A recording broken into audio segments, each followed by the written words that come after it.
இன்றைய தியானத்திற்கு எடுத்து வாசிப்போம். வெளிப்படுத்தின விசேஷம் 1வது அதிகாரம் 20வது வார்த்தை. வெளிப்படுத்தின விசேஷம் 1வது அதிகாரம் 20வது வார்த்தை. என் வலது கரத்தில் நீ கண்ட 7 நட்சத்திரங்களின் ரகசியத்தையும் 7 பொன் குத்து விளக்குகளின் ரகசியத்தையும் எழுது. அந்த 7 நட்சத்திரங்களும் 7 சபையின் தூதர்களாம். நீ கண்ட 7 குத்து விளக்குகளும் 7 சபைகளாம். கர்த்தருடைய பரிசுத்த நாமத்துக்கு மகிமை உண்டாகட்டும்.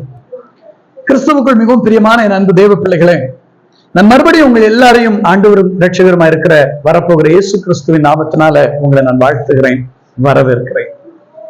பிரியமான தேவனுடைய பிள்ளைகளை, இங்க வாசித்த இந்த வசனம் மிக அருமையான ஒரு வார்த்தை. போன வாரத்துக்கு முந்தின வாரத்துல நான் உங்களோடு பேசினேன். கர்த்தருடைய கையில் இருக்கும் நட்சத்திரம். யார் அந்த நட்சத்திரம்? நீங்களும் நானும் தான் அந்த நட்சத்திரம் அப்படின்னு நான் உங்களோட பேசினேன். வேதத்தில் எழுதப்பட்டிருக்கிறது, கர்த்தருடைய கரத்தில் இருக்கிற அந்த நட்சத்திரம் அவருடைய கரத்தில் இருக்கிற ஊழியக்காரர்கள். அவர் 7 நட்சத்திரங்களை தன் கரத்தில் ஏந்தி கொண்டவராக 7 குத்து விளக்கின் நடுவிலே அவர் உலாவிக் கொண்டிருக்கிறார் என்று பார்க்கிறோம். குத்து விளக்கினுடைய ஓரத்தில் அல்ல, குத்து விளக்கினுடைய நடுவிலே அவர் இருக்கிறார் என்று நான் உங்களோடு கூட போன வாரத்துல பேசினேன். போன வாரத்துல சொன்னேன், நட்சத்திரத்திற்கென்று சில வேலைகள் உண்டு. கடவுள் நட்சத்திரத்தை உண்டாக்குவதற்கு ஒரு நோக்கம் உண்டு என்று நான் சொன்னேன். ஒரு நட்சத்திரம் உண்டாக்கப்பட்டதனுடைய நோக்கம் என்ன அப்படின்னு கேட்டா, பகலை ஆள சூரியனையும் இரவை ஆள சந்திரனையும் கால குறிப்புகளுக்காக நட்சத்திரங்களையும் உண்டாக்கினார் என்று வேதம் சொன்னார். நட்சத்திரத்திற்கென்று சில வேலைகள் உண்டு. அதுல முக்கியமான ஒரு வேலை காலத்தை அறிவிப்பதற்காக படைக்கப்பட்டதனால் இந்த நட்சத்திரம் இன்றைக்கு நீங்களும் நானும் இருக்கிறபடியினால் இந்த உலகத்துக்கு வரப்போகிற ஆண்டவராக இயேசு கிறிஸ்துவை குறித்து அறிவிக்க கடமைப்பட்டிருக்கிறோம். ஏனோக்கு இந்த பூமியில வாழ்ந்திருந்த காலத்துல அவர் வரப்போகிறவரை குறித்து முன்னறிவித்தார் என்று யூதா எழுதின நிருபத்திலே நாம் வாசிக்க முடியும். ஆக நட்சத்திரங்கள் வரும் காலத்தை குறித்து முன்னறிவிக்க வேண்டிய தீர்க்கதரிசிகளாக, சுவிசேஷகர்களாக வேலை செய்ய வேண்டியது மிக மிக அவசியமான ஒன்று. ஆக நீங்களும் நானும் நட்சத்திரங்களா இந்த உலகத்துல மின்னணும். நட்சத்திரங்களுக்கு முதலாவது நான் சொன்னேன், அவைகள் வருங்காலத்தை அறிவிக்க வேண்டும் அல்லது காலத்தை அறிவிக்க வேண்டும். இரண்டாவது நான் உங்களுக்கு சொன்னேன், நட்சத்திரம் மின்னணும். நட்சத்திரம் மின்னலனா அது காகித நட்சத்திரம். ஒரிஜினல் நட்சத்திரம் என்ன செய்யணும்? மின்னணும். ஆனா உங்களுக்கு ஒரு உண்மை தெரியுமா? நட்சத்திரத்துக்கும் சந்திரனுக்கும் சுயமாய் ஒளி கிடையாது. அப்ப இந்த வஸ்துக்கள் எங்கிருந்து தங்களுக்கு ஒளியை சேகரிக்கிறது என்றால், சூரியனிடத்திலிருந்து தங்களுக்கு ஒளியை வாங்கி இந்த உலகத்துல பிரகாசிக்கிறது. ஆக நாம் இந்த உலகத்துல பிரகாசிக்க வேண்டுமானால் நம்முடைய நீதியின் சூரியனாம் இயேசு கிறிஸ்துவின் இடத்திலிருந்து நாம் வெளிச்சத்தை வாங்கி, அறிவை வாங்கி, ஞானத்தை வாங்கி, அவரிடத்திலிருந்து வார்த்தைகளை வாங்கி இந்த உலகத்துல மற்றவர்கள் மத்தியில பிரகாசிக்க கடமைப்பட்டிருக்கிறோம். அல்லேலூயா சொல்லுங்க பார்க்கலாம். கர்த்தருக்கு ஸ்தோத்திரம்.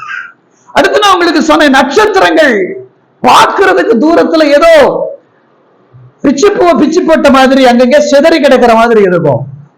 ஆனால் வேதம் சொல்லுகிறது, நட்சத்திரங்களுக்கு கிரமம் உண்டு, வரிசை உண்டு, அதற்கென்று சொல்லி சில ஒழுங்குகள் உண்டு, அதற்கென்று சில பாதைகள் உண்டு. நம்ம பார்க்கிற மாதிரி சும்மா சிதறி கிடக்கல, அதுக்கு நியமிக்கப்பட்ட இடத்துலதான் வரிசையா கிரமமா அது வைக்கப்பட்டிருக்கிறது. அப்படியானால் ஆவிக்குரிய வாழ்க்கையில கிறிஸ்தவனுக்கு வாழ்வியல் முறை என்று ஒன்று உண்டு. இப்படித்தான் வாழ வேண்டும், கிறிஸ்தவர்கள் இப்படித்தான் வாழ வேண்டும். எப்படியும் வாழ்ந்துவிட முடியாது. மார்க்கம் தப்பி வாழுகிற வாழ்க்கை ஒரு தேவ பிள்ளைக்கு இருக்கக்கூடாது. நமக்கென்று நியமிக்கப்பட்ட ஓட்டத்துல வாழ்க்கையில வாழ வேண்டும். எபிரேயருக்கு எழுதின புஸ்தகத்தை எடுத்து வாசிக்கிற போது 12வது அதிகாரம் அதனுடைய 1வது வார்த்தையில இப்படி குறிப்பிடப்பட்டிருக்கிறதை நாம் பார்க்க முடியும். எடுத்து வாசிப்போம்.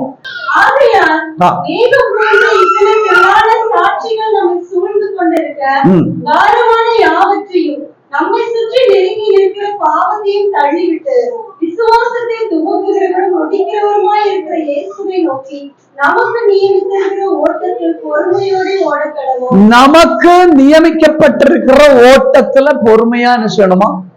ஓடணும். அப்ப இந்த இடத்துல நம்ம கவனிக்கணும், நமக்குன்னு ஒரு ட்ராக் ஆண்டவர் வச்சிருக்காரு. அந்த ட்ராக்கை நம்ம என்ன செய்யக்கூடாது? மீறக்கூடாது. நான் உங்க ட்ராக்ல ஓடக்கூடாது, நீங்க ஏன் ட்ராக்ல ஓடக்கூடாது. நீங்க ஏன் ட்ராக்ல ஓடுறீங்கன்னா உங்களால ஓட முடியாது, நான் உங்க ட்ராக்ல ஓடுனா என்னால ஓட முடியாது. கடவுள் நமக்கென்று வைத்திருக்கிற ட்ராக்ல ஓடுனாத்தான் நாம என்ன செய்ய முடியும்? சரியா ஓட முடியும். அப்ப நம்முடைய பாதையை நாம் அறிந்து கொள்ள வேண்டும். இன்னைக்கு நிறைய பேருக்கு அவரவருடைய வழி தெரியல, நமக்கான பாதை எது நமக்கு தெரியல. பாதை தெரியாமலே இன்னைக்கு என்ன செய்து கொண்டிருக்கிறோம்? ஓடிக்கொண்டிருக்கிறோம். ஆனால் நமக்கான பாதை எது? நம்ம எந்த பாதையில நடக்க கடவுள் அழைத்திருக்கிறார்? கடவுள் எதற்காக நம்மை தெரிந்து கொண்டார்? அவர் எதற்காக நம்மை ரட்சித்தார்? எதற்காக அவருடைய பிள்ளையாய் மாற்றினார்? அவர் எதற்காக இந்த உலகத்துல வந்து மனிதனாய் வந்து நமக்காக மரணித்தார், அடிக்கப்பட்டு நொறுக்கப்பட்டு ரத்தம் சிந்தினார்? இதை நம்ம யோசித்து பார்க்கணும். நமக்கென்று ஒரு வழியை வைத்து போயிருக்கிறார். அவர் வாழ்ந்திருக்கும் போது சொன்னார், நானே வழியும் சத்தியமும் ஜீவனுமாயிருக்கிறேன். அப்போ இந்த உலகத்துல நமக்கு வழியாக வந்தவர் இயேசு கிறிஸ்து. அப்ப நம்ம வாழ வேண்டிய ஒரு வழி இருக்கிறது.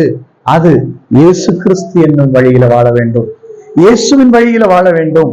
உலகத்தார் எல்லாரும் வாழ்வது போல அவங்க வாழ்ற மாதிரி நானும் வாழ்வேன் நம்ம வாழ முடியாது, வாழவும் கூடாது. நான் சொல்றேன், நமக்கென்று கடவுள் என்ன நியமித்திருக்கிறாரோ அதுல நாம இருப்போம். அதுல நமக்கு திருப்தியா கர்த்தர் நம்ம நடத்துவார்.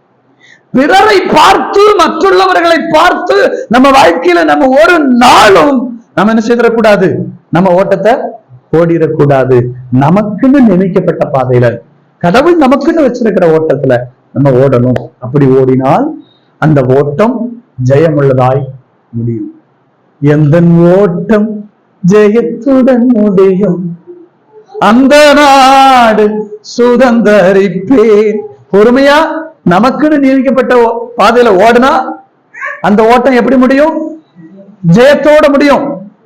நமக்கான ஓட்டத்தை நம்ம ஓடல, நமக்கான வாழ்க்கையை நம்ம வாழல. நம்ம நிறைய பேர் செய்யற தவறு என்ன தெரியுமா? அடுத்தவங்க ஓட்டத்தை நம்ம ஓடிட்டு இருக்கோம், அடுத்தவங்க வாழ்க்கையை நம்ம வாழ்ந்துகிட்டு இருக்கோம். அடுத்தவங்க வாழ்க்கையை நம்ம வாழ்கிற வரைக்கும் நாம நம்ம வாழ்க்கையில ஜெயிக்க முடியாது. நிறைய இடங்கள்ல நடக்கிற தப்புன்னு தெரியுமா? நிறைய பிள்ளைகளுக்கு வருகிற பிரச்சனை. அவங்க சொல்லுகிற, என்கிட்ட கவுன்சிலிங்ல சொல்லி நான் கவனித்த ஒரு விஷயம், எங்க வாழ்க்கையை நாங்க வாழல பாஸ்டர், எங்க அப்பா அம்மாவுக்கு வாழ்க்கையை நாங்க வாழ்ந்துட்டு இருக்கோம்னு சொல்லுவோம். என்னன்னு பார்த்தா, அம்மாவுக்கு எப்படியாவது இன்ஜினியர் ஆகணும்னு ஆசை, அவங்க 10ஆம் கிளாஸ் தாண்டல. அதனால பிள்ளைய போட்டு முக்கிய படி, எதுக்கு? இன்ஜினியருக்கு படி, இன்ஜினியருக்கு படி, இன்ஜினியருக்கு படி. ஆனா அந்த பிள்ளைக்கு டாக்டர் ஆகணும்னு ஆசை. அந்த பிள்ளைக்கு என்ன ஆசை? டாக்டர் ஆகணும்னு ஆசை. ஆனா அம்மாவும் அப்பாவும் அவங்க இன்ஜினியர் ஆகலையாம். அதனால அவங்க பிள்ளை என்ன ஆகணுமா? இன்ஜினியர் ஆகணுமா. இப்ப இந்த பிள்ளை யாருடைய வாழ்க்கையை வாழ்ந்துட்டு இருக்கு? இன்ஜினியர் ஆயிட்டாங்க, வேற வழி இல்ல. படிச்சாங்க, படிச்ச படிப்புக்கு இந்த வேலைதான் கிடைக்கும், இன்ஜினியர் ஆயிட்டாங்க. ஆனா உண்மையிலே அவங்க யாருடைய வாழ்க்கையை வாழ்ந்துட்டு இருக்காங்க தெரியுமா? பெற்றோருடைய வாழ்க்கையை.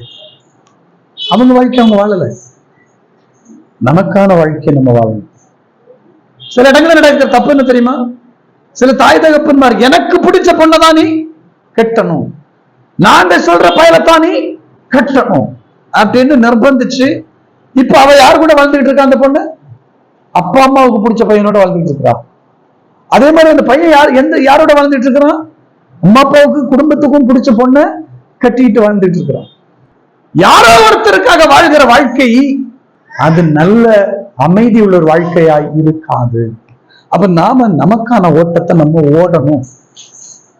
சரி, ஒருவேளை காலம் கடந்து போச்சு, கடந்து போச்சு, பாஸ்ட் இஸ் பாஸ்ட். இப்ப நமக்கு கடவுள் ஒரு வாழ்க்கையை கொடுத்திருக்கிறார் இல்ல? ஆமா, நமக்குன்னு கொடுத்த வாழ்க்கைய நாம எப்படி வாழணும்? இது கடவுள் எனக்கு தந்த வாழ்க்கை, இது எனக்கு கடவுள் தந்த பாதை. இந்த பாதையை நான் ஏத்துக்கிட்டு இந்த பாதையில நான் எப்படி ஓடணும்? பொறுமையா கடவுளை பார்த்து கடவுளை முன்னிறுத்தி ஓடணும்னா இப்ப நம்ம வாழ்க்கைய ஒழுங்கா ஓடி முடியும். ஒரு மரண வீட்டுல நடந்த ஒரு சம்பவம் நான் ஏற்கனவே சொன்னேன், இன்னைக்கு சொல்றேன். ஒரு பாஸ்டர் சொன்ன தகவல். மனைவி செத்து போச்சு, புருஷன் உட்கார்ந்து இருக்கிறார். அந்த பாஸ்டர் கொஞ்ச நேரம் போய் உட்கார்ந்துட்டு போற நேரத்துல அந்த மனைவியினுடைய உடல் இப்படி வச்சிருக்காங்க, உடலுக்கு பக்கத்துல சேர் போட்டு அவர் உட்கார்ந்து இருக்காரு. உடனே அவர்கிட்ட போய் தோல்ல தட்டி சொன்னார், அவரை கூப்பிட்டு, சரி பரவாயில்ல, என்ன பண்றது, ஏத்துக்கிட்டு தானே ஆகணும், இறந்துட்டா போயிட்டா, வருத்தப்படாத, ஆறுதலாயிருன்னு தட்டி கொடுத்தா, அதுக்கு அந்த புருஷன் சொன்னாராம், ஒன்னும் பிரச்சனை இல்லை, இப்ப அவளுக்கு நிம்மதி, எனக்கும் நிம்மதி. அப்படின்னா அவங்க எப்படி வாழ்ந்திருப்பாங்கன்னு யோசிச்சு பாருங்களேன். புரியுதா? அப்ப நமக்கான ஓட்டத்தை ஒழுங்கா, நேர்த்தியா, பொறுமையா நம்ம வாழ்க்கையை ஓடணும்னா நாம நம்முடைய வாழ்க்கைய வாழலாம். அல்லையா சொல்லுங்க. அப்ப கவனிங்க, நமக்குன்னு ஒரு பாதை இருக்கு, நமக்குன்னு ஒரு ஓட்டம் இருக்கு, நமக்குன்னு ஒரு வாழ்க்கை இருக்கு, நமக்குன்னு ஒரு வழி இருக்கு. அந்த வழியில தான் நம்ம வாழணும். இஷ்டம் போல நம்ம என்ன செய்ய முடியாது, வாழ முடியாது, வாழவும் கூடாது. சரி கவனிங்க. அப்ப இந்த நட்சத்திரம் மார்க்கம் தப்பி போன நட்சத்திரங்களுக்கு என்ன ஆச்சு? யூதாவின் புஸ்தகத்துல வாசிக்கிறோம், அப்படி மார்க்கம் தப்பி போன நட்சத்திரங்களை எல்லாம் புடிச்சு கட்டி இருள் நிறைந்த இடத்துல போட்டு வைத்திருக்கிறார்கள் நியாய தீர்ப்பு நாளுக்காக. அப்போ வாழ்க்கையில மார்க்கம் தப்பினால் கடவுள் என்ன செய்வாராம்? கட்டிடுவார்,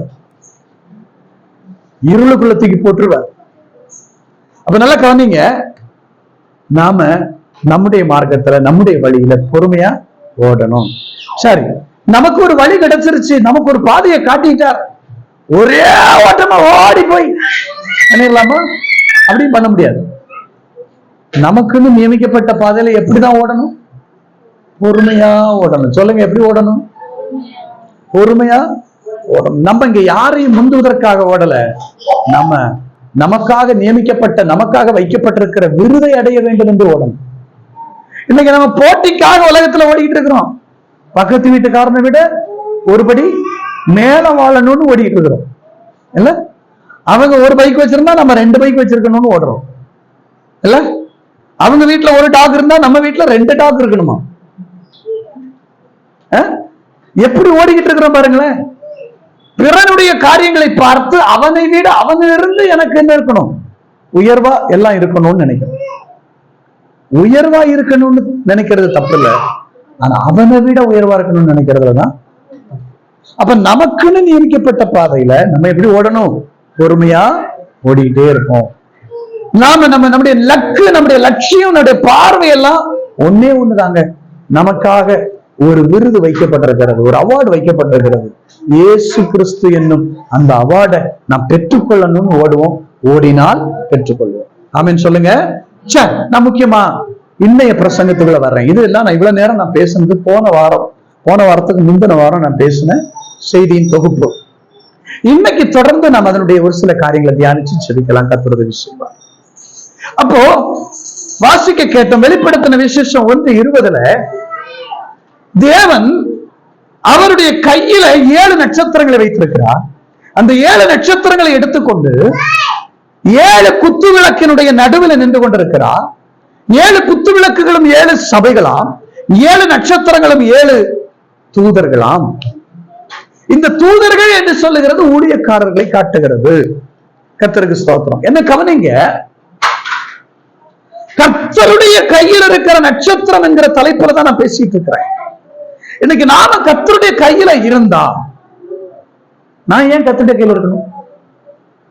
நான் ஏங்க கர்த்தருடைய கையில இருக்கணும்? ஏதோ நான் பாட்டுக்கு எங்கேயோ ஒரு இடத்துல இருந்துட்டு போறேன். கடவுளுடைய கையில நான் ஏன் இருக்கணும்? கடவுளுடைய கையில் இருந்தால் நமக்கு இருக்கிற ஆசீர்வாதங்கள் என்ன? எடுத்து வாசிப்போம். பேதுரு எழுதின 1வது நிருபம் 5வது அதிகாரம் 6வது வசனத்தை வாசிப்போம். பேதுரு எழுதின 1வது நிருபம் 5வது அதிகாரம் 6வது வசனம். ஏற்ற காலங்களில் தேவன் உங்களை உயர்த்தும்படிக்கு அவருடைய பலத்த கைக்குள் அடங்கியிருங்கள். தேவனுடைய கரத்துல இருந்தால் என்ன கிடைக்கும்? நமக்கு கிடைக்கிற ஆசீர்வாதம் அங்க எழுதப்பட்டிருக்கிறது, நீங்கள் ஏற்ற காலத்துல உயர்த்தப்படுவீர்கள். நான் இந்த இடத்துல ஒரு 3 வார்த்தையை உங்க முன்னால நான் எடுத்து பிரித்து வைக்க விரும்புகிறேன். முதலாவது, ஏற்ற காலம். இரண்டாவது அடங்கியிருங்கள். மூன்றாவது உயர்த்துவார். அல்லேலூயா. சரி, கவனிங்க, நான் இப்படி வரிசைப்படுத்துகிறேன். முதலாவது அடங்கியிருங்கள். நம்ம வாழ்க்கையில பல நேரங்கள்ல நாம நினைச்ச உடனே நினைச்ச காரியம் நடந்துடணுங்க. அப்படிதான் நினைக்கிறோம் இல்ல? நாம் ஆசைப்பட்ட உடனே நம்ம ஆசைப்பட்டதெல்லாம் கிடைச்சிடணும். அதுல மெயினா சகோதரிகளுக்கு அந்த பிரச்சனை உண்டு. அதனால பாவம் சகோதரர்கள் படுற அவஸ்தை இருக்கே, தாங்கொன்னா வேதனையினால் பாரம் சுமக்கிறார்கள். சகோதரிக்கு இன்னைக்கு ஒரு சுடிதார் வேணும்னா இன்னைக்கு சுடிதார் வேணும். இன்னைக்கு எனக்கு பர்கர் திங்கணும்னு ஆசை வந்துச்சுன்னா சகோதரிக்கு என்ன செஞ்சு ஆகணும்? பர்கர் சாப்பிட்டு ஆகணும். சமீபத்தில் நான் ஒரு நியூஸ் பார்த்தேன், யூடியூப்ல தான் பார்த்தேன். என்ன அப்படின்னா, ஒரு பொண்ணு தான் புருஷன்கிட்ட பிரியாணி கேட்டிருக்கிறா. அவன் கையில காசு இல்ல. பக்கத்து வீட்டு அம்மா சொல்லிருக்காங்க, தம்பி எனக்கு பிரியாணி வாங்கி கொடுன்னு. அந்த அம்மா காசு கொடுத்திருக்காங்க. உடனே இவ சொல்லிருக்கா, வரும்போது எனக்கும் பிரியாணி நீ வாங்கிட்டு வரணும். அவன் கையில காசு இல்ல. நீ எனக்கு பிரியாணி வாங்கி தரலாம் என்ன பண்ணுவேன் தெரியுமா அப்படின்னு சொல்லி அவனை மிரட்டுறதற்காக எண்ணெயை ஊத்திருக்கா. தீப்பெட்டி அப்படி சும்மா பத்த வச்சு பயமுறுத்த பத்த வச்சிருக்கா. பத்திக்குச்சு, செத்து போயிட்டான். சிலர் எல்லாம் மிரட்டுவாங்க, எனக்கு மட்டும் நீ பிரியாணி வாங்கி தரல, எனக்கு மட்டும் அதை செய்யல இதை செய்யலன்னா நீ வரும்போது என் பணத்தை தான். அது எவ்வளவு பெரிய பிசாசு தெரியுமா? சில விஷயங்கள் நாம ஆசைப்பட்டுட்டா உடனே அடைஞ்சிடணும், உடனே கிடைச்சிடணும், உடனே நாம நினைச்சத என்னன்னா, சிலபடி வாழ்க்கையில் அப்படிப்பட்ட சுபாவங்கள் உண்டு. பாப்பா அப்படி ஏதாவது கேட்பியா? நல்ல பிள்ளாவ, ரொம்ப நல்ல பிள்ளை. சில பிள்ளைகள் அப்படி இல்லை, கேட்டது கிடைக்கிற வரைக்கும். சில பிள்ளைகள் பாத்தீங்கன்னா நடு ரோடு சந்தை அந்த நினைப்பே இருக்காது. அந்த ரோட்ல விழுந்து அந்த சந்தையிலேயே அந்த நடு வீதியில விழுந்துகிட்டு எனக்கு வாங்கி கொடு, இல்லைன்னா நான் அந்த இடத்த விட்டு நகர மாட்டேன்னு அட்டம் பிடிச்சிட்டு இருக்கும். பார்த்திருக்கீங்களா? அந்த நேரத்துல அந்த தாய் தகப்பன்மார் அவமானத்துல தலை குனிகிற ஒரு வேலை இருக்கு பாருங்க. கையில காசும் இருக்காது, ஆனா புள்ள கேட்கறதோ ஹையஸ்ட்ல தான் கேட்கும். அப்ப கையில 150 ரூபா இருக்கும், புள்ள கேட்கறது 550 ரூபாய்க்கு கேட்கும். பாக்கி 400 ரூபாய்க்கு அந்த அப்பன் எங்க போவான்? அதை பத்தி எல்லாம் அந்த பிள்ளைக்கு கவலையே கிடையாது, அந்த மனைவிக்கு கவலையே கிடையாது. நீ என்ன பண்ணுவியோ எனக்கு தெரியாது, ஏது பண்ணுவியோ எனக்கு தெரியாது, ஆனா எனக்கு வேண்டியது இது, வாங்கி கொடு அப்படின்னு கேட்பான். அவனு சொல்றேன், நம்ம நினைச்ச நேரம் வேணும்னு ஆசைப்படுறோம், தப்பு இல்லை. ஆனா அதுக்கு முன்னாடி உங்களுக்கு நான் சொல்றேன், உங்களுக்கு ஏதாவது ஒண்ணு தேவையா? ஆசைப்பட்டீங்களா? பார்த்தீங்களா? தேவைப்படுதா? முதல்ல தேவ சமூகத்துல உட்காந்து ஆண்டவர்கிட்ட கேளுங்க. நான் உங்களுக்கு சொல்றேன், நீங்க ஆண்டவர்கிட்ட கேட்டா நிச்சயமா அதனுடைய தேவையை பரத்திலிருந்து கர்த்தர் சந்திப்பார். எந்த வழியிலையாவது கர்த்தர் உங்க தேவையை சந்திப்பார். அதற்கான பணம் இல்ல, பணம் தேவையா? அதை பரலோகம் சந்திக்கும், நிச்சயமா கிடைக்கும். விசுவாசித்து பாருங்க, விசுவாசத்தோட ஜெபித்து பாருங்க, கர்த்தர் செய்வார். இன்னைக்கு நிறைய பேருடைய வாழ்க்கையில அது ஒரு தோல்வி. சரி, நான் முதலாவது உங்களுக்கு சொல்லுகிற ஒரு காரியம், அடங்கி இருங்கள். இன்னைக்கு நிறைய விஷயத்துல நம்மால என்ன செய்ய முடியல? அடங்கி இருக்க முடியல. ஒரு நாள் ஆபிரகாமினிடத்திலிருந்து சாராளுடைய அடிமை பெண்ணா இருந்த ஆகார் என்று சொல்லுகிற ஒரு பெண்மணி, அவ என்ன பண்றா பாருங்க, அவளால் அடங்கி இருக்க முடியல, வீட்டை விட்டு ஓடிட்டா. ஏன்னு கேட்டா, இந்த பொண்ணு யாரு? எகிப்து தேசத்துல இருந்து வந்தவர். ஆகார் ஒரு 19-20 வயசு இருக்கக்கூடிய ஒரு வாலிப பெண். எகிப்து தேசத்துல இருக்கும்போது ஆபிரகாமும் சாராளும் எகிப்துக்கு போனப்போ அவங்களுக்கு ஒரு கிஃப்டா கொடுக்கப்பட்ட ஒரு பெண் தான் இந்த ஆகார். அவள் ஒரு எகிப்திய ஸ்திரீ. அவளையும் கூட்டிட்டு வந்துட்டாங்க. வந்ததுக்கு அப்புறம் ஒரு கட்டத்துல இந்த சாராள் சும்மா இருக்காம, குழந்தை இல்லைன்னு சொல்லி ஆபிரகாமிட்ட ஆகாரை எடுத்துக்கோ, அப்படியாவது நமக்கு வம்சம் தலைக்கிட்டோம்னு சொல்லி கொடுத்தான். ஆனா என்னாச்சு, இந்த அம்மா கர்ப்பவதி ஆன உடனே, இந்த அம்மாவுக்குள்ள கர்ப்பவதியாகி குழந்தை வந்த உடனே இந்த அம்மாவுக்குள்ள ஒரு சின்ன ஒரு பெருமை வந்துச்சு.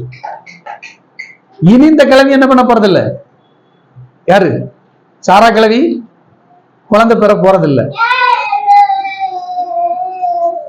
நான் சாரா அம்மாவை சொன்னேன், அந்த அம்மாவை சொன்னேன். இனி சாரால என்ன செய்ய போறதில்ல, குழந்தை பெற போறதில்ல அப்படின்னு சொல்லி நினைச்சு சாரால எவ்வளவு ஏளனமா நடத்த முடியுமோ அவ்வளவு ஏளனமா நடத்த ஆரம்பிச்சோம். சிலருடைய வாழ்க்கையில் அந்த பிரச்சனை உண்டு. நம்ம கொஞ்சம் சம்பாதிக்க ஆரம்பிச்சிட்டோம்னா அதுக்கப்புறம் மற்றவங்க எல்லாம் படிக்கிறீங்க, வேலை ஆண்டு தருவார், சம்பாதிப்பீங்க, கை நிறைய காசு வரும், கோடி ரூபாய் கையில வந்தாலும் யாரையும் அற்பமா, குறிப்பா கணவன் அற்பமா நினைச்சிடவே கூடாது. சிலருக்கு அந்த ஒரு பழக்கம் உண்டு, 10 ரூபாய் கை நீட்டி காசு சம்பளம் வாங்கிட்டாங்கன்னா போதும், அதுக்கப்புறம் வீட்டுல யாரையும் மதிக்க மாட்டாங்க. பார்த்திருக்கீங்களா? 10 பைசாவை கூட விலை வைக்க மாட்டாங்க. அதுக்கப்புறம் புருஷனுக்கு மரியாதையே இருக்காது. அதுவும் புருஷனை விட 10 ரூபாய் எக்ஸ்ட்ரா சம்பளம் வாங்கிட்டாங்கன்னா சோலை முடிஞ்சது. அதுக்கப்புறம் வீட்டுக்காரர் தான் இந்த பாத்திரத்தை நான் அப்பவே கழுவ சொன்னனே குந்தம்மா. சாராளுக்கு கிடைக்காதது தனக்கு கிடைச்சிருச்சுன்னு தெரிஞ்ச உடனே அந்த ஆகாருக்குள்ள வந்து ஒரு பெருமை வந்துச்சு. இனி இவ சம்பாதிக்க போறதில்லை, இனி இவ என்ன பண்ண போறதில்லை, குழந்தை பெற போறதில்லை, நான் தான் இனிமே இந்த வீட்டுல பெரிய ஆளு, நான் தான் இனிமே இந்த வீட்டுல மரியாதைக்குரிய ஆள், அதனால எனக்கு தான் இந்த சாரா செய்யணும், மரியாதை கொடுக்கணும், நான் இனிமே நான் தான். ஏன்? நான் கர்ப்பவதி ஆயிட்டேன், இனி சாரா என்ன பண்ணுனா எனக்கு பணிவிட செய்யணும். யார் சொல்ற? ஆகார் சொல்ற. நீங்க யாரும் ஆகாரா இருந்துடக்கூடாது. சொல்லுங்க. ஆகாருக்குள்ள பாருங்க ஒரு எண்ணம், இனிமே நான், ஏன்னா குழந்தை இல்லாம குழந்தை பெறும்போது நம்ம ஊர்ல ஒரு பழமொழி சொல்லுவாங்க, பிள்ளை இல்லாத வீட்டுல கிழவன் துள்ளி விளையாடுனான். இந்த மாதிரி குழந்தை இல்லாம இத்தனை வருஷம் காத்து கிடந்த குடும்பத்துல திடீர்னு ஒரு வழியா ஒரு வம்சம் உருவாயிருக்கணும் போது என்ன செய்வாங்க, பொத்தி பொத்தி வளர்ப்பாங்கல்ல. ஏமா பாத்துமா, கலைஞ்சு கிளைஞ்சு போயிட போகுது, பாத்துமா, மெதுவா நடமா, ஏமா பாத்துமா, இல்ல ஐயோ வெயிட் எடுக்காத, சாப்பாடு பிளேட் வேண்டாம் வேண்டாம் நீ எடுக்க, நானே சாப்பாடு பிளேட் எடுத்தாரேன். ஏன்? ஏன்னா வம்சம் இல்லாத குடும்பத்துல பிறந்திருக்கு, வாச்சிருக்கு, அது தொலைஞ்சிடக்கூடாதுன்னு பாதுகாப்பாங்க. உடனே அந்த பிள்ளைக்கு உள்ள ஒரு எண்ணம், இனிமே நம்ம தான் இங்க ராஜாத்தி, நம்ம கேட்டது கேட்ட நேரம் கிடைக்கும், சொன்னது சொன்ன நேரம் நடக்கும், நம்ம வச்சதுதான் சட்டம். யார் நினைக்கிறான்? ஆகாருக்குள்ள இப்படி ஒரு எண்ணம் ஓடிக்கிட்டே இருக்கு. இதனால பார்த்தா ஒரு கட்டத்துல அந்த அம்மா ஏற்கனவே வயசானம்மா, யாரு? சாரா. ஆனா வயசானவன்னு கூட பார்க்காம அந்த அம்மாவை போட்டு தொந்தரவு பண்ணுது. இவன் உட்கார்ந்துக்கிட்டு வா, சாப்பிட்டுக்கிட்டு பாத்திரத்தை வச்சுக்கிட்டு சாரால கூப்பிட்டு, சாரா வந்து பாத்திரத்தை கழுவி வை. யார் சொல்றா? ஆகார். என்னன்னு கேட்டா, நான் என்னவா இருக்கேன்? கர்ப்பமா இருக்கேன். நான் என்னவா இருக்கேன்? கர்ப்பமா இருக்கேன். இப்படியே சொல்லி சொல்லி சொல்லி சொல்லி அந்த சாரால போட்டு கஷ்டப்படுத்திட்டு இருக்கான். ஒரு கட்டத்துல இந்த அம்மா என்ன பண்ணனே தெரியல. அந்த அம்மா யோசிச்சு நேரம் போய் புருஷன்கிட்ட சண்டை போட்டுருச்சு. ஏங்க ரொம்ப பண்றா, அவ உடுத்த துணி வைக்க மாட்டேங்க, உடுத்த துணி அங்கேயே உருவி போட்டுருக்கா, அதை எடுத்து கழுவுற இடத்துல கூட போட மாட்டேங்க, வாஷிங் மிஷின்ல கூட போட மாட்டேங்க, அங்கேயே போட்டுறா. அவ சின்ன பாத்திரத்தை கழுவ மாட்டேங்க, சிங்கிள போட்டா கூட பரவாயில்ல, அங்கனே வச்சிடறா. நான் எவ்வளவு கஷ்டப்படுறது அப்படின்னு ரொம்ப இது பண்ணோம்னா வீட்டுக்காரர் சொன்னார். யாரு? ஆபிரகாம் சொன்னாரு, உன் கையில தானே இருக்கா, என்ன பண்ணணும்னு தெரியாது அப்படின்னு ஒண்ணு அந்த அம்மாவுக்கு மண்டையில டக்குன்னு பல்ப் உடிச்சிருச்சு. ஒண்ணு மறுநாள் காலையில எழுவனோன்னு, ஏய் ஆகா இருக்கு வா, என்னன்னா வாங்க சுத்திட்டு தெரியுதா, இந்த துணியை எடுத்து போய் தேய்ச்சிட்டா. அம்மா நான் கர்ப்பவதி இங்க நாங்களும் நிறைய பார்த்துருக்கிறோம் அப்படின்னு துரத்தி விட்ட உடனே, என்னடா இது, நேற்றுக்கு வரைக்கும் நல்லா மரியாதை கொடுத்தாங்க, இன்னைக்கு திடீர்னு ஓட்டு துரத்துறாங்க, அது எவன் எந்த உபதேசம் கொடுத்தாங்க தெரியலையே, திடீர்னு எவன் போதனையே கட்டிட்டு இருந்தம்மா இப்படி வேற பண்ணுதேன்ட்டு கஷ்டப்பட்டு துவைச்சு கொடுத்துது. ஆனா துணி துவைச்சிட்டு வந்த உடனே அந்த அம்மா விடல, கொண்டு போய் காயப்பட்டுவான். காயப்பட்டு வந்தாச்சு, வந்த உடனே விடல, பாத்திரத்தை கழுவுன்னு விடல, அந்த விறகு புறா பறிக்கிட்டு வா. ஐயோ இந்த அம்மாவுக்கு ரெஸ்ட் இல்லாத அளவுக்கு கடுமையா வேலை வாங்க ஆரம்பிச்சிருச்சு. அப்ப இதை நினைச்சிச்சு, ஒருவேளை ஏதோ ஒரு கோபத்துல இன்னைக்கு நம்மள வேக, நாளைக்கு சரியாயிடும், நாளைக்கு அதை விட கொடுமையா, நாளைக்கு அதை விட கொடுமையா, அதுக்கு அடுத்த நாள் அதை விட.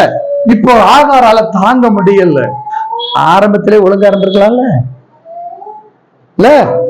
கர்ப்பவதி ஆன சமயத்திலேயே கொஞ்சம் பயபக்தியோட ஒழுங்கா இருந்திருந்தா இந்த கொடுமை தேவையா? இப்போ கொடுமை தாங்க முடியலன்னு என்ன பண்ணிட்டான், சொல்லாம கொள்ளாம ரகசியமா இறங்கி ராத்திரி ராமானும் ஓடி ஊரு விட்டு போயிடுச்சு. இந்த பிள்ளை எகிப்து பிள்ளை, இந்த பிள்ளைக்கு வேற வழியும் தெரியாது. இவங்க எந்த ஊர்ல வந்திருக்காங்கன்னு இந்த பிள்ளைக்கு வழியும் தெரியல. வழி தெரியாம சுத்தி கடைசியில சூருக்கு போற வழியில ஒரு நீரூற்றுக்கிட்ட போய் உட்கார்ந்து இருந்து அழுதுகிட்டு இருக்குது. நல்ல கவனிங்க, அங்க உட்கார்ந்து அழுதுகிட்டு இருக்கு. அந்த நேரம்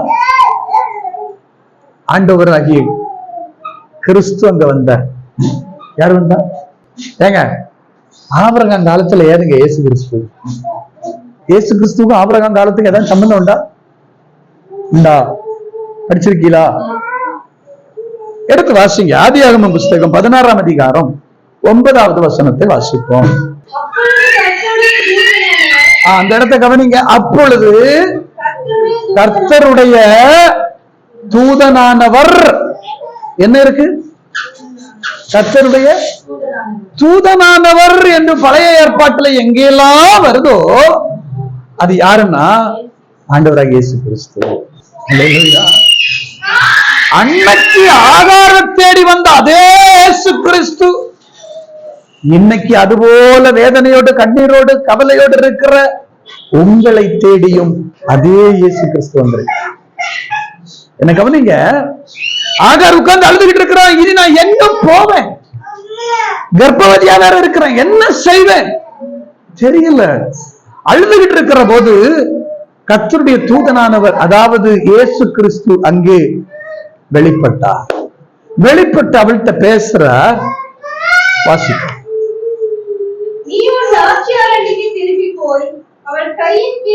அதுக்கு முந்தின வசனத்தை படி. சாராயின் அடிமை பெண்ணாகிய ஆகாரே. இந்த வார்த்தையை நல்ல கவனிக்கணும். அவர் அடையாளப்படுத்தும் போது என்னன்னு சொல்லி அடையாளப்படுத்துறார்? சாராயின் இவ அடிமை. அந்த அம்மா வீட்டுல சாராய் என்ன ஆயி? நிறைய வீட்டுல இன்னைக்கு சகோதரிகள் சார் ஆகுறாங்க தெரியுமா? நிறைய பேர் வீட்டுல புருஷனுக்கு ஒண்ணும் தெரியாதுன்னே நினைப்பு. அந்த அம்மா வாத்தியார் ஆயிடும். பார்த்திருக்கீங்களா? சார் ஆயிடும் இல்ல? இங்க நிறைய சார்கள் இருக்கீங்கல்ல, பேசுறோம். அந்த அம்மா சாராயி. யாருக்கு? ஆகாருக்கு. அதனால தாங்க முடியாம ஓடி வந்துட்டா. அதனால அடையாளப்படுத்துறாரு பாருங்க. சாராயின் அடிமை பெண்ணாகிய ஆகாரை அவளுக்கு எடுத்து காட்டுகிறார்.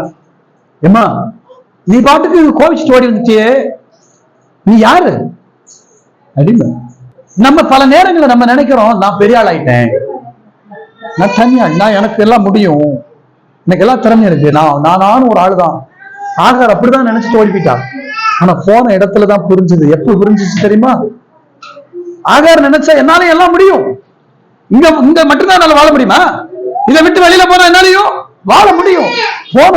போனதுக்கு அப்புறம் தான் தெரிஞ்சது, வெயில நிற்கும் தானே நிழல் அருமை புரியும். சூருக்கு போற வழியில ஒரு நீரூற்று பக்கத்துல உட்கார்ந்துக்கிட்டு இந்த தண்ணியே காலம் வரைக்கும் குடிச்சிட்டு இருக்க முடியாது. அவளுக்கு அப்பதான் வாழ்க்கை புரிஞ்சது. என்ன பண்ணணும்னு தெரியாம கேள்வி வந்தப்பதான் அவ தன்னை உணர்கிற வேலையில தான் கடவுள் வெளிப்படுகிறார். வெளிப்பட்டு அங்க என்ன செய்யறாரு அப்படி சொல்ற, நீ என்ன பண்ணு, நீ போய் உன் ஆட்சியாரண்ட போய் அடங்கி இரு. அடையாளப்படுத்துகிறா சாராயின் அடிமை பெண்ணாகிய ஆகார். ஒரு விஷயத்தை புரிஞ்சுக்கணும், நீ யார்? நான் ஒரு அடிமை. உங்களுக்கு ஒரு ரகசியம் சொல்றேன். சாராய்க்கு இவ அடிமை. இவ வயிற்றுக்குள்ள யார் இருந்தா? ஆபிரகாமினுடைய வித்து குழந்தை இருந்தது. இன்னொரு ஸ்திரியை நான் உங்களுக்கு எடுத்து காட்டுறேன். லூக்கா எழுதின சுவிசேஷத்துல இயேசுவின் தாயாகிய மரியாள் ஒரு நாள் வீட்டுல இருக்கும்போது கர்த்தருடைய தூதனாகிய காபிரியேல் வெளிப்பட்டு அங்கே தூதன் சொல்லுகிறார், நீ தேவனால் ஆசீர்வதிக்கப்பட்டவள், உனக்குள்ள பரிசுத்தமுள்ள குழந்தை உருவாகி இருக்கிறது என்று சொல்லி அறிவித்த போது மரியாள் அந்த இடத்துல சொன்ன ஒரு பதம் உண்டு, நான் தேவனுக்கு அடிமை. யாரு? நான் தேவனுக்கு அடிமை அல்லது ஆண்டவருக்கு அடிமை. ஆண்டவருக்கு நான் அடிமைன்னு மரியாள் தன்னை அர்ப்பணித்த போது மரியாளினுடைய வயிற்றிலே கடவுள் உற்பத்தி. புரிஞ்சுக்கிடுங்க, நாம கடவுளுக்கு முன்னால நம்மளை தாழ்த்துகிற போது, அடங்கி இருக்கணும்னா அதுக்கு தாழ்மை ரொம்ப முக்கியம். நம்மை நாம் தாழ்த்துகிற போது கடவுள் நமக்குள்ளே உருவாகிறார். இவளுக்குள்ளே எப்படி ஆபிரகாமினுடைய வித்து வெளிப்பட்டதோ அதே போல மரியாளுக்குள்ளே கடவுளுடைய வித்தாகிய இயேசு கிறிஸ்து வந்து பிறந்தார். நல்ல கவனிச்சுக்கிடுங்க, இன்னைக்கு நமக்குள்ளே கடவுள் உற்பத்தி ஆகணும்னா, நமக்குள்ளே கடவுள் பிறக்கணும்னா, நாமளும் நமக்கு அடிமைன்னு தாழ்த்தி சரண்டராகி ஒப்பு கொடுத்து தாழ்மையா இருந்தா கடவுள் நமக்குள்ள வந்து வாசம் பண்ணுவார். அல்லேலூயா சொல்லுங்க. ஆகாரை பார்த்து அடையாளப்படுத்துகிறார், சாராயின் அடிமை பெண்ணாகி நீ என்ன பண்ணு, நேர கிளம்பி உன் நாச்சியாரண்டை போய் அடங்கி இரு. என்ன அடையாளப்படுத்தி சொல்லுகிறார்? நீ போய் அங்க போய் அடங்கி இரு. அடங்கி இரு அப்படின்னு சொன்ன உடனே இனிமே என் காலம் முழுவதும் இப்படிதான் என் வாழ்க்கை முடியுமா? இல்ல, உனக்கு ஒரு வாழ்க்கை இருக்கு. வாசிப்போம்.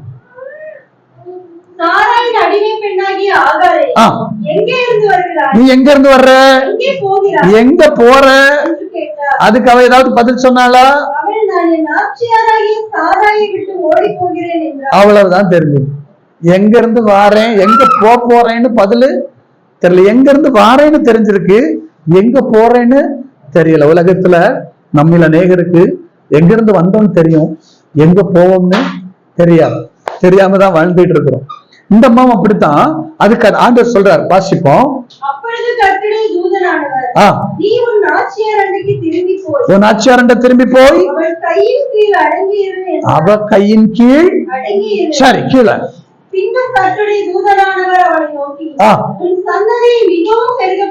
பாருங்க, அடங்கி இருந்தா இதோட எங்களை முடிச்சு கட்டிடுவாங்களே அப்படின்னு நினைக்கிற போது ஆகாருக்கு வந்த பதில் என்ன தெரியுமா?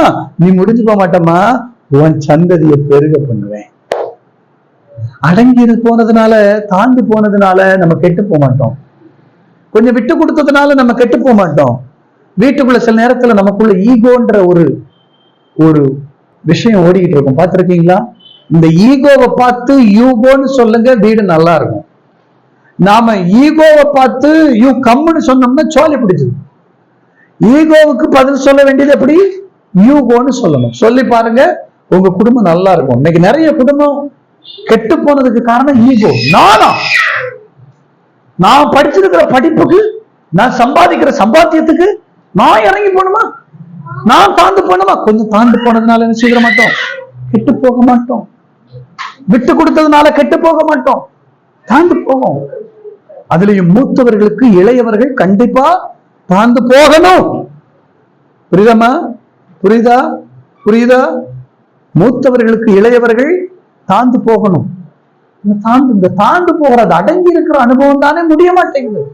நான் இப்படியே அடங்கி இருந்தேன்னா என்ன அப்படியே கொட்டி ஒன்னெல்லாம் ஆக்கிடுவாங்க. நான் சொல்றேன், கிறிஸ்துவுக்குள் நீங்க தாழ்ந்து இருந்து பாருங்க, அடங்கி இருந்து பாருங்க, அவர் உங்களை உயர்த்துவார்.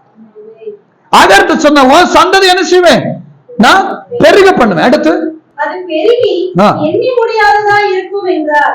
பின்னும் கர்த்தருடைய தூதனானவர் அவளை நோக்கி, நீ கர்ப்பவதியாய் இருக்கிறாய், ஒரு குமாரனை பெறுவாய். கர்த்தர் உன் அங்கலாய்ப்பை கேட்டபடியினால் அவளுக்கு இஸ்மவேல் என்று பெயரிடுவாயாக.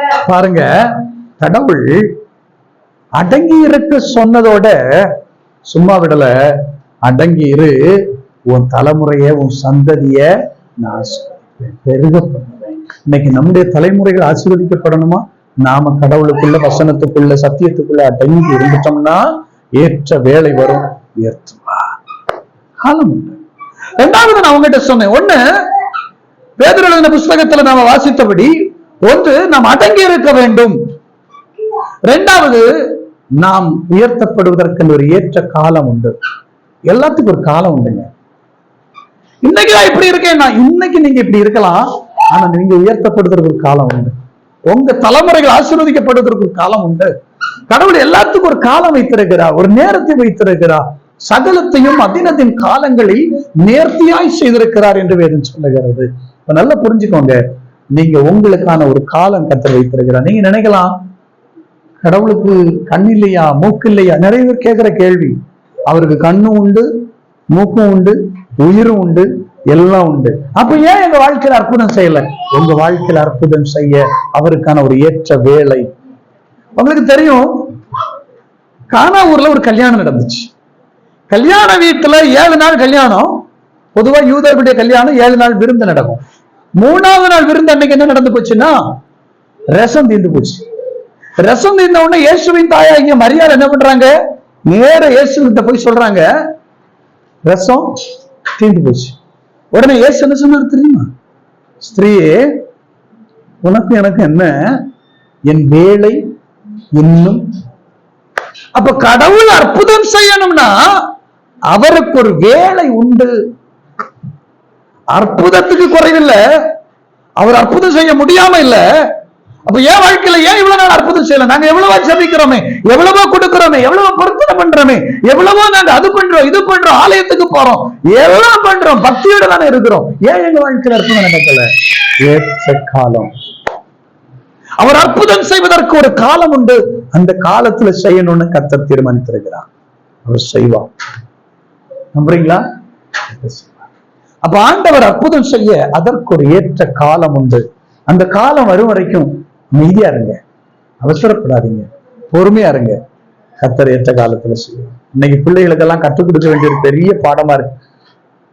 ஏற்ற காலத்துல உனக்கு கல்யாணம் நடக்கும் அப்படின்னு. எனக்கு நிறைய பிள்ளைகளுக்கு என்ன பிரச்சனைன்னா, 15 வயசுலயே பயம் வந்துருது, எனக்கு கல்யாணம் நடக்காதோ. அந்த பயம் எப்படி சொல்றேன், அந்த பயம் வரலன்னா பள்ளிக்கூடத்துக்கு போன பிள்ளை எங்கேயோ யாரோடையோ சுத்திக்கிட்டு தெரியுன்னு நம்ம கேள்விப்படுவோமா? அந்த பிள்ளைகளுக்கு ஒரு சரியான அறிவு நம்ம சொல்லி கொடுத்தோம்னா போதும். இங்க இருக்கிற பிள்ளைகளுக்கும் சேர்த்து சொல்றேன், ஏற்ற காலத்துல கர்த்தர் உங்களுக்கு எல்லாவற்றையும் செய்வார். உங்க அம்மா அப்பா செய்யறாங்களோ இல்லையோ, கடவுள் செய்வார். எல்லாத்துக்கும் ஒரு ஏற்ற காலம் உண்டு. அதனால எல்லாம் பொறுமையா ஞானமா இருக்கணும். என்ன சரி, நம்ம சொல்லிக் கொடுக்க வேண்டிய ஒழுங்கா சொல்லிக் கொடுத்துடணும்ல. ஆமா, கர்த்தருக்கு சொல். என்ன கவனிங்க, எல்லாவற்றுக்கும் ஒரு ஏற்ற காலம் உண்டு. அப்ப நான் என்ன சொல்றேன், நீங்க அந்த ஏற்ற காலத்திற்காய் காத்திருங்கள், அவர் உங்களை உயர்த்துவார். 3வது நான் அங்க சொன்னேன், 1 அடங்கியிருங்கள், 2 உங்களுக்காக ஒரு ஏற்ற காலம் வைக்கப்பட்டிருக்கிறது, 3வது அந்த ஏற்ற காலம் வரும்போது அவர் உங்களை உயர்த்துவார்.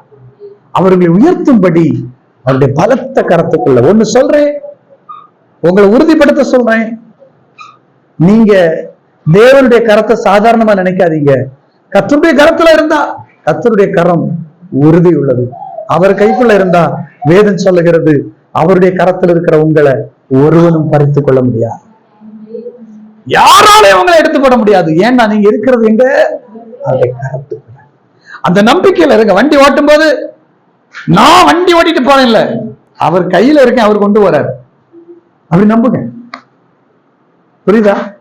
நடந்து போகும்போதும் சரி, வீட்டுல சமையல் பண்ணும் போதும் சரி, ஏன் படுத்து தூங்கும் போதும் சரி, உங்க மனசுக்குள்ள என்ன இருக்கட்டும், நான் எங்க இருக்கேன், இந்த கையில் இருக்கிற என்னை யாரால நினைச்ச முடியாது, பறித்து கொள்ள முடியாது. அவர் கைக்குள்ள இருக்கிற வரைக்கும் என்ன ஒண்ணும் பண்ண முடியாது. அல்லேலூயா. கர்த்தர் நம் பட்சத்தில் இருந்தால் நமக்கு விரோதமாய் நிற்பவன். நம்ம அவர் கைக்குள்ளேயே இருக்கோம், அவர் கைக்குள்ளேயே இருக்கோம். நாம் அவருடைய நேச்சரின் ஆடுகளா இருக்கிறோம். அப்புறம் எப்படி அவர் கைவிட்டுருவார் இல்லையா? உங்களுக்கு அப்ப 1 கர்த்தருடைய கையில் இருந்தால், நான் உங்களுக்கு சொல்லுகிறேன், உங்களுக்கான ஏற்ற காலத்துல ஒரு உயர்வு காத்திருக்கிறது. அதனால உயர்வுக்காக கர்த்தருடைய கரத்துல என்ன செய்யுங்க, அடங்கி இருங்கள். 2வது 1 சொல்லி நான் ஜெபிக்க விரும்புகிறேன். வாசிப்போம். யோவான் எழுதின சுவிசேஷம் 10ஆம் அதிகாரம் 28, 29 வசனங்களை வாசிப்போம். நான் அவைகளுக்கு நித்திய ஜீவனை கொடுக்கிறேன், அவைகள் ஒரு காலம் கெட்டுப் போவதில்லை, ஒருவனும் அவைகளை என் கையிலிருந்து பறித்துக் கொள்வதும் இல்லை. அவைகளை எனக்கு தந்த என் பிதா எல்லாரிலும் பெரியவராய் இருக்கிறார். அவைகளை என் பிதாவின் கையிலிருந்து பறித்துக் கொள்ள ஒருவனாலும் கூடாது. கர்த்தருடைய கையில இருக்கிற ஒருவனை யாராலையும், முழுசா நம்புங்க, கர்த்தருடைய கையில இருக்கிற வரைக்கும் உங்களுக்கு பாதுகாப்பு. நம்ம எல்லாருக்குமே கர்த்தருடைய கையில இருக்கிற வரைக்கும் நமக்கு பாதுகாப்பு. உங்க ஆத்மாவுக்கு பாதுகாப்பு, உங்க சரீரத்துக்கு பாதுகாப்பு, உங்க ஆவிக்கு பாதுகாப்பு. சோ நம்முடைய முழுவதும் நம்மை பாதுகாக்கிறவர் அவருடைய கையில வச்சிருக்காரு. அதனால ஒரு நாளும் என்ன செய்திடாதீங்க, கையை விட்டு மட்டும் எகிரி சாடணும்னு நினைச்சிடாதீங்க. குழந்தைங்க எல்லாம் சில நேரம் இடுப்புல இருக்கும், ஆனா தோல்லையோ இடுப்புலயோ இருக்கிற பிள்ளைங்க சும்மா இருக்காது, இறங்கணும்னு துடிச்சுங்க இருக்கும். பார்த்திருக்கீங்களா? ஆமா, சில நேரம் இறங்கணும்னு கட்சத்து கீழே விட்டுருவாங்க கடுப்புல. அதுக்கப்புறம் உட்காந்து அழுதுகிட்டு இருக்கு தூடுபாடி. பார்த்திருக்கீங்களா? அப்பதான் கோவம் வரும் அந்த அப்பனுக்கு. சப்புன்னு இப்பதான் கையில வச்சிருந்தேன், கீழே இறங்கணும்னு திரும்ப பளீர்னு ஒண்ணு கொடுப்பான். கர்த்தருடைய கையில இருக்கிறோம். ஒரு நாளும் கையை விட்டு வெளியில போகணும்னு நினைச்சிடாதீங்க. அந்த கையிலே இருங்க, உங்களுக்கு நிரந்தரமான பாதுகாப்பை கர்த்தர் வைக்கிறார். அல்லேலூயா. இப்ப கர்த்தருடைய கையில இருந்தா என்னங்க? பாதுகாப்பு உண்டு, உயர்வு. ஆமென். உயர்வு வருமா? உயர்த்துவரவங்களை உயர்த்துவதற்கு 2 காரியத்தை சொல்லி நம்ம ஜெபிக்க போறோம். நான் ஒண்ணு சொன்னேன், உயர்த்தணும்னா ஒண்ணு நம்மளுடைய கையில அடங்கி இருக்கு. 2வது என்னங்க செய்யணும்? வாசிப்போம். உபாகமம் புஸ்தகம் 28வது அதிகாரம் 13, 14 வசனத்தை வாசிப்போம். உபாகமம் 28, 13, 14. இன்று நான் உங்களுக்கு விதிக்கிற வார்த்தைகள் யாவையும் விலகி வேறே தேவர்களை சேவிக்கும்படி நீ வலதுபுறம் இடதுபுறம் சாயாமல், இன்று நான் உனக்கு விதிக்கிற உன் தேவனாகிய கர்த்தரின் கட்டளைகளை கைக்கொள்ளவும் அவைகளின்படி நடக்கவும் அவைகளுக்கு செவி கொடுத்து வந்தால் கர்த்தர் உன்னை வாளாக்காமல் தலையாக்குவார், நீ கீழாகாமல் மேலாவாய். உயர்வு வேணுமா? அவருடைய கற்பனைகளுக்கு அப்படியே கீழ்ப்படுங்க. வசனம் என்ன சொல்லுதோ அதை கடைபிடிங்க. யாரோ எதையோ சொன்னாங்க, மூத்தவங்க சொன்னாங்க, இளையவங்க சொன்னாங்க, படிச்சவங்க சொன்னாங்க, யாரு என்ன வேணாலும் சொல்லட்டும், பாஸ்டர்கள் சொல்லட்டும், யார் என்ன வேணாலும் சொல்லட்டும், இந்த வேத புத்தகம் உங்களுக்கு என்ன சொல்லுகிறதோ அதை செய்யுங்க. இன்று நான் உனக்கு விதிக்கிற இந்த கட்டளைகளை நீ கை கொண்டால் வாளாக்காம தலையாக்குவேன், கீழாக்காம மேலாக்காம. கர்த்தர் உங்களை என்னையும் உயர்த்தணும், மேல வரணும்னா நீங்கள் நானும் கடைபிடிக்க வேண்டிய முக்கியமான ஒண்ணு, முதல்ல அடங்கி இருங்க. 2வது கட்டளைகளை கை கொள்ளுங்க, பிரமாணத்தை கை கொள்ளுங்க, வசனத்தை கை கொள்ளுங்க, வசனத்தை மீறாதீங்க, வசனத்துக்குள்ள அடங்கி இருங்க. கர்த்தர் உங்களை உயர்த்துவார். அல்லேலூயா சொல்லுங்க. இன்னொரு வசனத்தை கூட படிச்சு நம்ம ஜெபிக்கலாம். ஏசாயா தீர்க்கதரிசியின் புஸ்தகம் 40வது அதிகாரம் 31வது வசனத்தை வாசிப்போம், ஜெபிப்போம். ஏசாயா 40:31. கர்த்தருக்கு காத்திருக்கிறவர்களோ புதுபலன் அடைந்து கழுகுகளைப் போல செட்டைகளை அடித்து எழும்புவார்கள். அவர்கள் ஓடினாலும் இளைப்படையார்கள், நடந்தாலும் சோர்ந்து போகார்கள். உயர்த்தப்படுகிறவர்கள் 1, அடங்கி இருக்கிறவர்கள் உயர்த்தப்படுகிறார்கள். 2, அவருடைய கட்டளைகளுக்கும் பிரமாணங்களுக்கும் கீழ்ப்படுகிறவர்கள், கை கொள்ளுகிறவர்கள் உயர்த்தப்படுகிறார்கள். 3வதாய் நான் உங்களுக்கு சொல்லுகிறேன், கர்த்தருக்கு காத்திருக்கிறவர்கள் கழுகுகளை போல உயர்வார்கள். நீங்க உயரணுமா? உயரணுமா? கர்த்தருக்கு காத்திருக்க. அதுல ஒரு ரகசியம் சொல்றேன். கர்த்தருக்கு காத்திருக்கிறதுனால ஒரே ராத்திரியில ஜீவம்பா சொல்லி நமக்கு சூடு மேல கொண்டு விட்டுருவாரான்னா இல்லைங்க. அப்படி நம்பினீங்கன்னா அது பொய், அது மாய்மாலம். அப்படி ஒருத்தன் பிரசங்கம் பண்ணா அது ஏமாத்துறான்னு அர்த்தம். ஒரே ராத்திரில இன்னைக்கு ராத்திரிக்குள்ள அவங்களை எல்லாம் அப்படியே ஒரு 7 மாடி கட்டடத்தை கட்டி மேல கொண்டு உட்கார வச்சிருவாருன்னு சொல்லி நான் உங்களுக்கு பிரசங்கம் பண்ணினா இதை விட துருபதேசம் வேற கிடையாது. எப்படிங்க சொல்றீங்க? ஆண்டவர் செய்ய முடியாதாங்க? ஆண்டவரை விசுவாசித்து ஆண்டவரால செய்ய முடியாதா? இல்ல. கேள்வி, அறிவாளிகள் உடனே கேள்வி கேட்பாங்க, நீங்க என்னங்க தெய்வத்தை என்னங்க விசுவாசிக்கிறீங்க? கடவுளை விசுவாசித்து அவர் செய்வாருங்க. ஆமா, கடவுளால செய்ய முடியும். ஆனா அந்த வசனத்தை நல்லா படிங்க. கர்த்தருக்கு காத்திருக்கிறவர்களோ கழுகுகளை போல செட்டை அடிக்கணும், சிறகு அடிக்கணும். நான் வேலைக்கே போக மாட்டேன், ஆனா உயர் வேண்டாம். சொல்ற புரியுதா? நான் ஜெபமே பண்ண மாட்டேன், ஆசீர்வாதம் வேணும்னா எப்படிங்க வரும்? சிறகு அடிக்கணும். ஒரு பறவை உயரணும்னா அதுக்கு எத்தனை சிறகும்? 2 சிறகு அடிக்கணும். ஒரு சிறகு மட்டும் போட்டு அடிச்சுட்டு இருந்தா பறவை மேல வரணும்? வராது. அப்ப பறவை மேல வரணும்னா அந்த பறவைக்கு எத்தனை சிறகு அடிக்கணும்? 2 சிறகு அடிக்கணும். தேவ சமூகத்துல நல்லா செபிக்கணும், உபவாசம் பண்ணணும், ஆராதிக்கணும், கர்த்தரை தேடணும், எல்லாம் பண்ணணும். இது ஒரு சிறகு. அதே நேரத்துல வேலைக்கு போகணும், ஒழுங்கா சம்பாதிக்கணும், ஒழுங்கா என்ன செய்யணும், வேலைக்கு போகணும், சம்பாதிக்கணும், சேர்க்க வேண்டியதை சேர்க்கணும். இது இன்னொரு சிறகு. சிலர் என்ன நினைக்கிறாங்க, விசுவாசத்தை இப்படி தப்பா புரிஞ்சுக்கிட்டு நான் என்ன செய்ய மாட்டேன், எந்த வேலையும் செய்ய மாட்டேன். இப்ப நான் ஊழியக்காரன்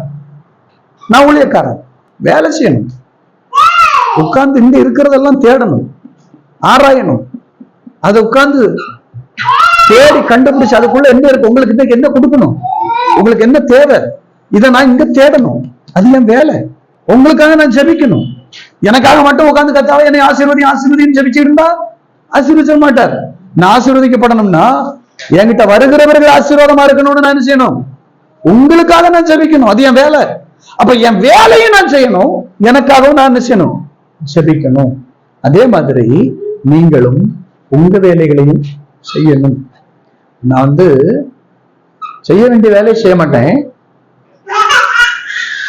ஆனா பக்தி உள்ளவனா மட்டும் இருப்பேன் அப்படின்னா கடவுளுடைய நன்மையை செய்ய முடியாது, பெற முடியாது. கர்த்தருடைய பிள்ளைகள் நிதானிங்க. சிறகடிக்க வேண்டிய நேரத்துல சிறகடிச்சா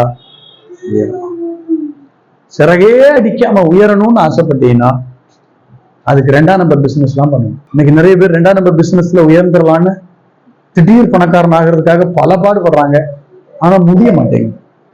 கடைசியில தோல்வியில போய் முடிச்சிருது, இல்லைன்னா எங்கேயாவது போய் சிக்கல்ல மாட்டிக்கிறாங்க.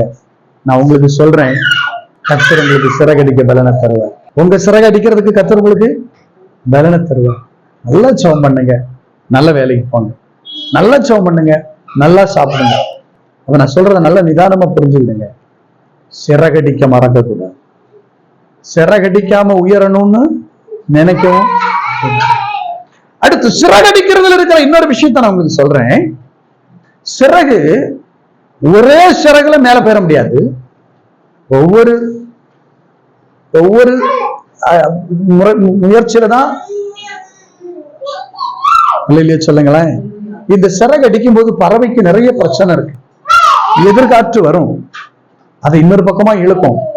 ஆனா அதுக்காக காத்து வர்ற பக்கம் பறவை போகாது. அதை எதிர்கொண்டு மேற்கொண்டு தனக்கு நியமிக்கப்பட்ட இடத்தை போய் சேர, தன் லட்சியத்தை அடைய அது சிறகடித்துக் கொண்டே இருக்கும்.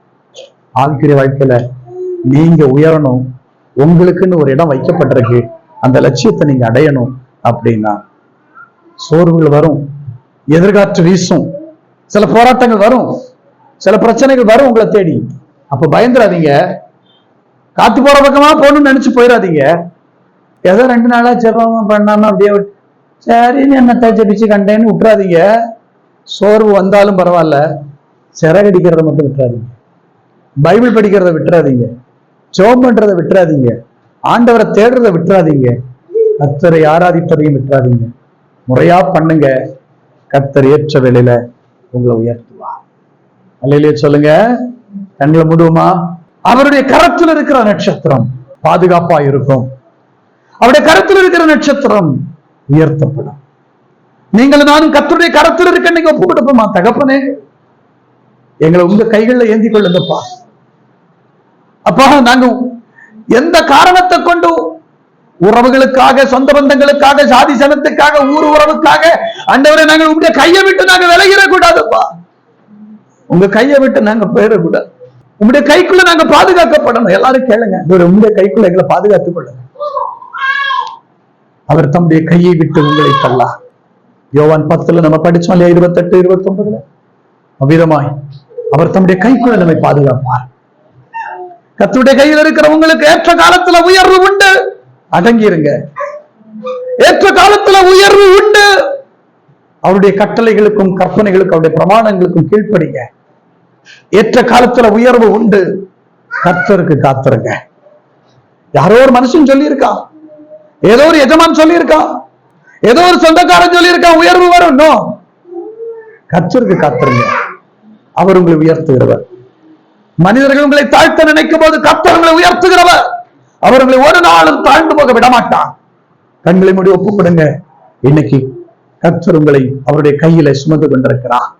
நீங்கள் அவருடைய கரத்தில் இருக்கிறபடியினால் ஏற்ற காலத்தில் உயர்த்தப்படுவீர்கள். நீங்கள் அவருடைய கரத்தில் இருக்கிறபடியினால் இந்த உலகத்துல எல்லாவற்றிலும் உங்களுக்கு பாதுகாப்பு உண்டு. நீங்கள் பாதுகாப்பற்ற அடைப்பற்ற ஒரு வேலி பிடுங்கப்பட்ட ஒரு தோட்டமாக அல்ல, வேலி அடைக்கப்பட்ட முத்திரையிடப்பட்ட ஒரு கிணறாக, வேலி அடைக்கப்பட்ட ஒரு தோட்டமாக என் கர்த்தர் உங்களை வைத்திருக்கிறார். நீங்கள் அவருக்குள், அவருடைய பலத்த கரத்துக்குள் அடங்கி இருக்கிறபடியினால் அவருக்குள்ளே உங்களுக்கு பாதுகாப்பு உண்டு, அவருக்குள்ளே உங்களுக்கு மேன்மை உண்டு, அவருக்குள்ளே உங்களுக்கு உயர்வு உண்டு. கர்த்தர் உங்களை ஆசீர்வதிப்பார். நல்ல தகப்பனே, இந்த அருமையான வேளையில என்னோடு கூட ஒப்பு கொடுத்து ஜெபித்துக் கொண்டிருக்கிற பிள்ளைகளை ஆசீர்வதியும். உங்களுடைய கரத்தில் இருக்கிற இவர்கள் ஏற்ற காலத்தில் உயர்த்தப்படுவார்களாக. உங்களுடைய கரத்தில் இருக்கிற இவர்கள் ஏற்ற காலத்தில் ஆசீர்வதிக்கப்படுவார்களாக. ஆமென். தகப்பனே, உமக்கு அடங்கி இருக்க, உமக்கு காத்திருக்க, உங்களுடைய கட்டளைகளுக்கு கீழ்ப்படிய கர்த்தருடைய பிள்ளைகளுக்கு கிருபைகளை தார். எந்த நிலைமையிலும் உங்களுடைய பிள்ளைகள் உண்மை விட்டு விலகாம, உங்களுடைய கரத்தை விட்டு பிரிந்து போகாம, உங்களுடைய கரத்துக்குள் அவன் என்றைக்கும் பாதுகாப்பாய் உங்களுடைய பிள்ளைகள் காணப்படட்டும். அப்பா, வேலி அடைக்கப்பட்ட ஒரு தோட்டமாய், முத்திரையிடப்பட்ட ஒரு கிணறாய் இவர்கள் உமக்குள் பாதுகாக்கப்படுவார்களாக. கிருபையில் மறைத்துக் கொள்ளும். ஆசீர்வதி, ஆளுகச்சு, மகிமையாவும் நீரிடத்துக் கொள்ளும். எங்க எல்லாரையும் தாழ்த்து போகும். எங்க எல்லாரையும் தாழ்த்து ஜெபம் கேட்டதுக்கு நன்றி, பதில் தந்ததுக்கு ஸ்தோத்திரம். எங்க எல்லாரையும் நீருடைய கரத்தில் ஏந்தி சுமந்து தாங்கி தப்புவித்து ஆதரிக்கிற தயவுக்காய் நன்றி செலுத்துகிறோம். காத்து உங்களுடைய கரத்தை விட்டு பிசாசானவர் எங்களை எடுத்து போடாதபடி உங்களுடைய பலத்த கரத்துக்குள் எங்களை சூழ பாளையம் இறங்கி உடைய தூதர்களை கொண்டு காவல் பண்ணி பாதுகாத்துக் கொள்ளும். மகிமையாவது எடுத்துக் கொள்ளும். தொடர்ந்து இடத்துல இயேசுவின் நாமத்தில் பிதாவே.